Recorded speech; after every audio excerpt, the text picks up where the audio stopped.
instead of enjoying our week after the semi-final win against England and enjoying the escapism of World Cup rugby, preparing for the final, we're stuck having to deal with stupid real-world issues and everything involving Mr. Curry. So I'm making this video in English, like English, so that our friends in England and those that's got issues in South Africa can follow the conversation. Tom Curry's allegedly crybaby tactics of saying Bongi bullied him and called him bad words dominates the headlines here. And I can't really say what he said, but in Afrikaans it's obviously die wit kant. Now, many people say Bongi would never say that. I want to assume Bongi said it. Bongi called him an Afrikaans wit kant. Firstly, as a man, and this video is mostly for men who like to stay out of trouble, instead of using the second word, just rather call him a prick, because by using the C word, you're upsetting half the people on the planet, namely the females. So instead of calling someone a just say prick, because then at least we're degrading our own private parts, not someone else's. But I think the uproar is not about the second word, ironically, although that might be worse, actually. Being called a white from Curry and then saying, oh, it's racist. And then I see all these comments on on Facebook. Yeah, what if the roles were reversed? This is so racist. We've got to stop racism in sport. Just last week, all the white people were tired about racism and taking the knee and this and that. Now they want to get on the racism bandwagon again there in England. There's no place for racism in sport. What if the roles were reversed? So vinnig, quickly. The roles cannot be reversed because Bongi cannot be white and Curry cannot be black. That's technically how you could have reversed the roles in this incident. Curry is claiming racism. He's literally playing the race card. That thing we despise so much, playing the race card. Curry did it. And if it's pursued by either England or World Rugby or all these Facebook warriors, you're playing the race card. And I'm so sick and tired of it. We're surely better than that.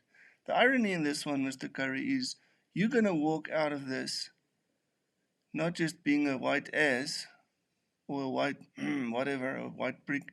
You're going to walk away from here actually revealing that you are the typical white racist. Why am I saying this? You're a professional millionaire rugby player. You've got the privilege of being born in England, the colonizing country, and you're playing for England. You're a hero. You're a macho guy. You've got everything going for you. Now, because Bongi tunes you something, you're all of a sudden this big victim of racism. This is to trivialize a real world problem. There is this thing such as racism, and it's a very big problem, and it has to be addressed. By taking whatever Bongi said to you and saying, oh, no place for racism, I was racially attacked, it's a racist slur. That is just to play games. That's to play the race card and be a victim in a very insincere manner that really it's quite easy to see through it. Racism in its core is when people, because of their skin color, feel dehumanized. You feel inferior. That's racism. Is if someone uses your skin color to attack your very self-worth, your humanity. So I'm tempted to crack a joke and say, surely you feel oppressed by the Springboks because they kicked your butt. Surely you feel inferior because you play for England and not the Springboks.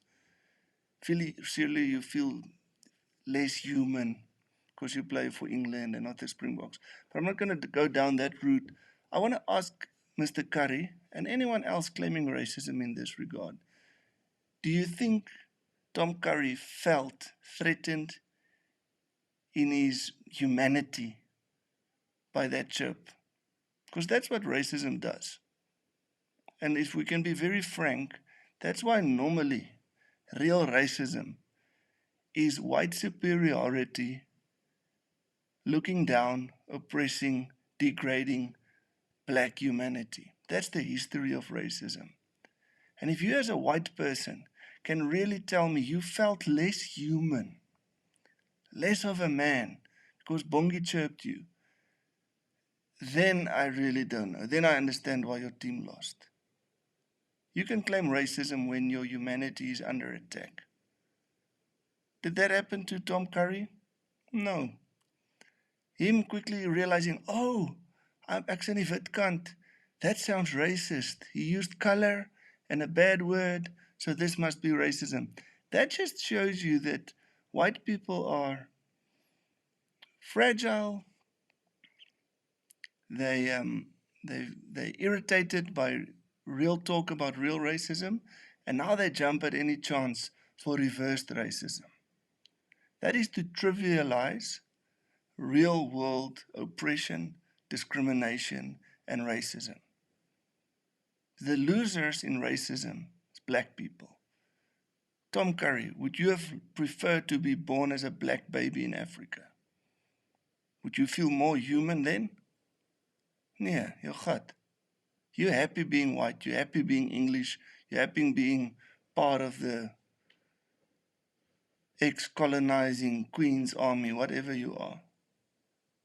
Bongi did nothing to degrade your humanity. And then to use the trick of wordplay and say, oh, because he said I'm a white idiot, basically, or a white prick, now it's like this big racist thing. Sorry to say, and here I might offend black people, Bongi cannot be racist to Tom Curry because Tom Curry is okay. He was okay before the game. He'll be okay for the rest of his life. His kids will be okay. They've got it made. They're on top of the world, the global pyramid. The Currys are right up there. So don't be insincere. Don't be opportunistic. And take a real world tragedy like racism and, I hate this word, but appropriate it for yourself in this sense. It's disingenuous. It smells of schmuckness. So for Mr. Curry, England rugby, world rugby, whoever wants to call this just reversed racism, come on. You are not threatened or degraded in your humanity. That was just schoolboy kids, one thing to the other. And if you're still thinking, what if it was the other way around? The other way around is very, very different because there's a history of atrocities, unfairness, and degrading people based on their skin color. So if Curry said to Bongi, you black prick, that would be racism. And if you can't understand why, you must open your eyes and look at the real world. Suffering, inferiority complex, superiority complex. That's just the way the world works. So I challenge you, if you can tell me that Tom Curry feels less human because of what Bongi said, and his life will be threatened or less quality of life waiting for him because of this, then he's really, really fragile, I'm telling you. So for me as a white male, you can call me a white anything, wit poepel, wit dit, wit dat, wit kant. Call me anything white. I don't give a damn because I'm happy to be white. It doesn't bother me to be white. I feel on top of the world. I'm a white guy. Woo-hoo. Nobody looks at me and thinks I'm stupid or a criminal. I'm white. So call me white, whatever you want. It doesn't hurt me. If it hurts you as a white person, you've got issues. Stop playing games. It destroys the real battles we're fighting to lift people out of degrading inhumanity. So white people, don't wear this white victim hoodie. Tom Curry, if you hear this, send me your email. I'll post you a white victim hoodie if it gets there through the postal service. Because that's what you're wearing at the moment. Bloody white victim hoodie. Stop it. You're embarrassing yourself. You're a white baby. Just stop it. Leave real world issues for the real world. Yeah, okay.